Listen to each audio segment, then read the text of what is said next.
Han, may nagreklamo sa barangay, galit na galit. Ano bang ginawa mo? Ha? Sila na nga yung nakisuyo sa akin eh. Sila pa yung galit? Bakit? Ano ba nangyari? Nakisuyo sila. Nahawakan yung bird.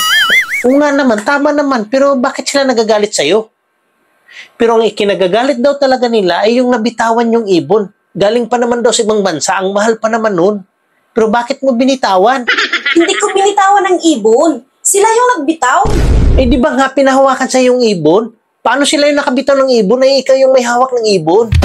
Bird lang ang hinawakan ko. Nung hinawakan ko yung bird, nabitawan nila yung ibon.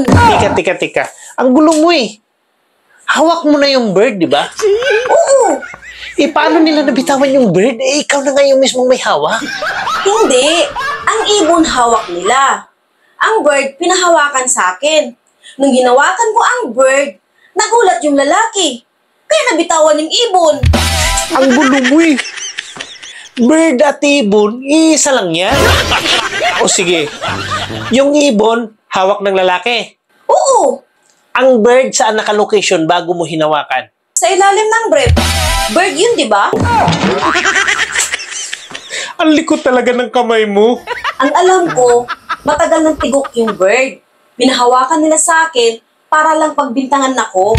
Malinis ang konsensya ko. Malinis yung konsensya. Paano mo nasabi na matagal ang tigok yung bird? Matigas na eh.